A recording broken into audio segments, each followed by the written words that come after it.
Hey, what's going on, everybody? My name is Matt Jarbo. This is 3 Buck Theater, hopefully one of your many sources for movie news commentary here on the YouTube.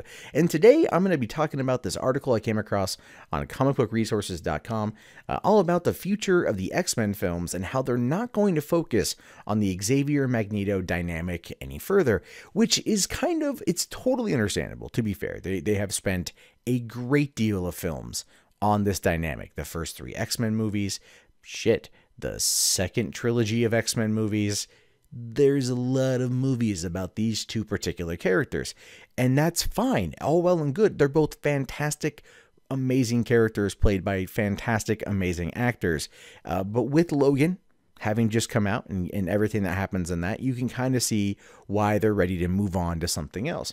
So it says here, the complicated friendship and rivalry between Charles Xavier and Eric Lehnsherr, aka Magneto, has formed the heart of Fox's X-Men franchise for the past 17 years. They're mirrors of one another, reflecting 2 sides of the philosophical debate about humanity and mutant kind that frequently erupts into physical conflict. Yet after battles, imprisonment, and even death, their relationship endures.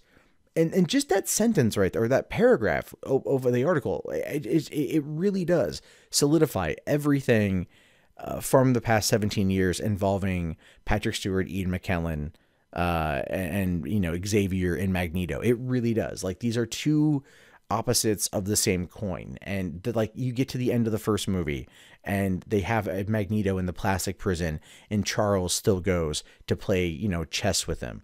You've got the second movie where they team up together, and you can see that they're very happy to do so. Like they're very happy to be on the same side of the same fight for once. You could see that.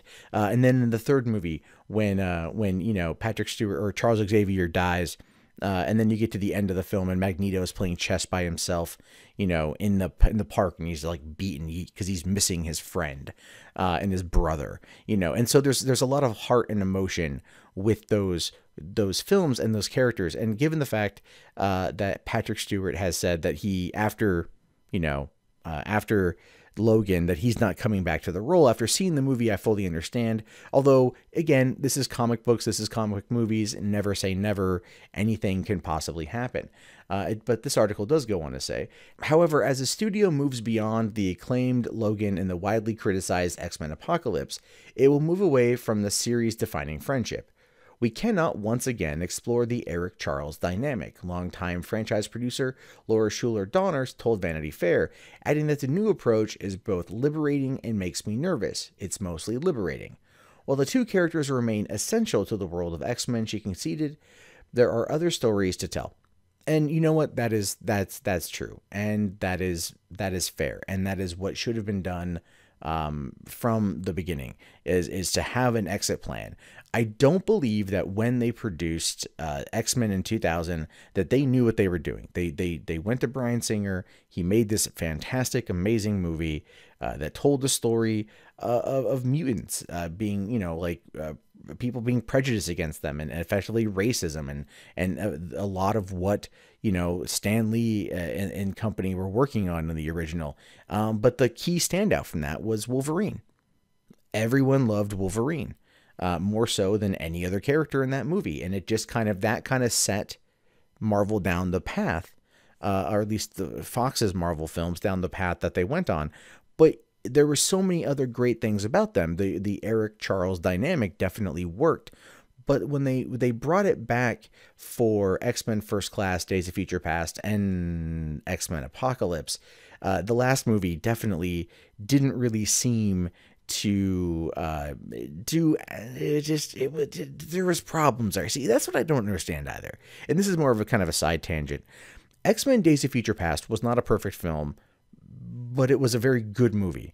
And it really set the tone for things going forward with the X-Men series. So I want to know, 2 years later with Apocalypse, how'd they fuck it up? Right. And it's entirely possible because Apocalypse was the worst part of that movie, as well as also Angel having 0 things to Psylocke. There was just some stuff there. The stuff there that didn't make a lot of sense. And you could tell that they were trying to shoehorn in this new timeline and these new actors and try to bring people together to kind of set the stage for the first X-Men movie that after Days of Future Past, we don't even know if that was really canon anymore.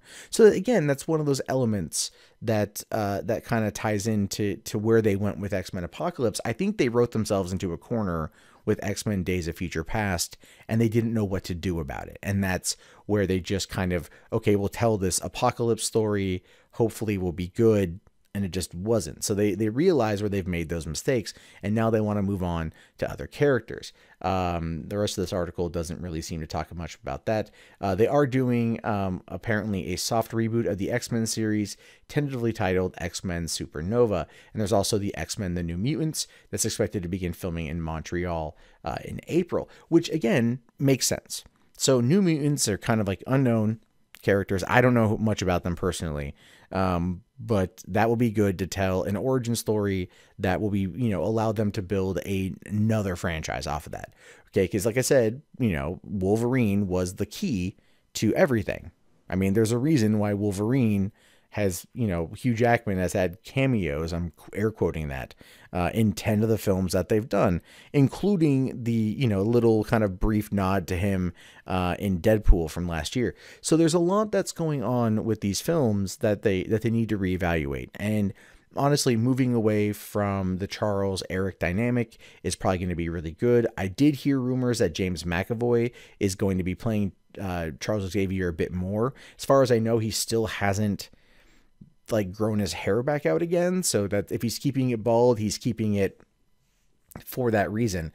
So I'm hoping that Fox will look at the success of Logan, look at the success of Deadpool, look at the kind of critical and maybe commercial failures, or I don't want to say failures because I feel that's too negative, but shortcomings of X-Men Apocalypse, and realize that single standalone films, where they're able to have these characters have character moments, and in some, at least some cases, like Logan, deconstruct these characters in a way that audiences find pleasing and memorable and fun and entertaining, and they come back to spend a lot of money on. Like I've said before, I've got my tickets to go see Logan a second time, you know, tomorrow, you know, in the first weekend, seeing it twice. So I'm, you know, movies like that. I saw Deadpool twice in the theater.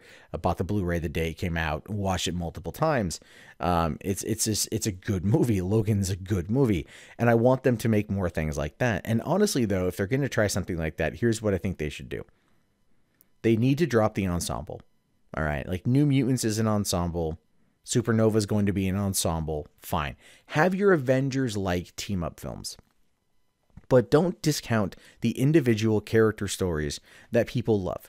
Don't discount those kind of films. Because as we've seen with Deadpool, which, yes, had Colossus, right? And Negasonic Teenage Warhead, but was mostly just him. We saw a character emerge that people and audiences, both critically and commercially, fell in fucking love with. And then, of course, we get, you know, Wolverine's last ride. And again, critics and audiences are losing their shit for this movie because of the way that it's handled. And I think part of that has to do, quite frankly, in both cases, with Fox kind of taking their hands off of it. And that, yes, in part is Laura Schuler Donner, who is Richard Donner's wife. And I think she's done a fantastic job on the franchise. But this is where we're starting to see that maybe they've been guilty of overproducing, which I think is what affected X-Men Apocalypse.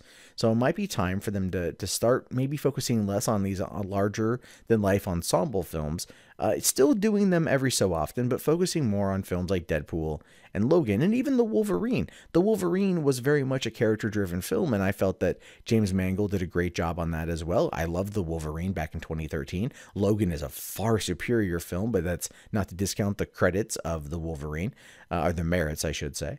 And that's something, again, to consider for the future with the franchise. Anyway, I've been ramping on about this for a while. I have faith in Fox's X-Men franchise. I love the movies, even Apocalypse. Like I said, it wasn't a horrible film. It had some issues, still had some good stuff in it. And I want to see them do well.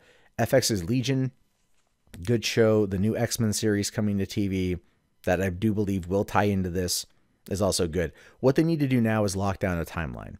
If they're doing a soft reboot and they're kind of kicking it off again in the 80s, perfectly fucking fine. Perfectly fine.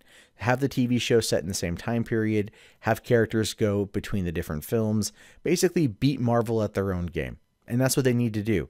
And I'm hoping that they actually do that, because that would solidify how serious they are treating these properties. So that is just something to consider. Anyway, I do want to know your thoughts on this. What do you guys think about this? Let me know in the comments below. If you haven't already, please thumbs up the video, subscribe to the channel, check back often for more movie news and commentary from me. My name is, of course, Matt Jarbo, and this is 3 Book Theater. Have you guys, or hope you guys have yourself a great day, and peace out.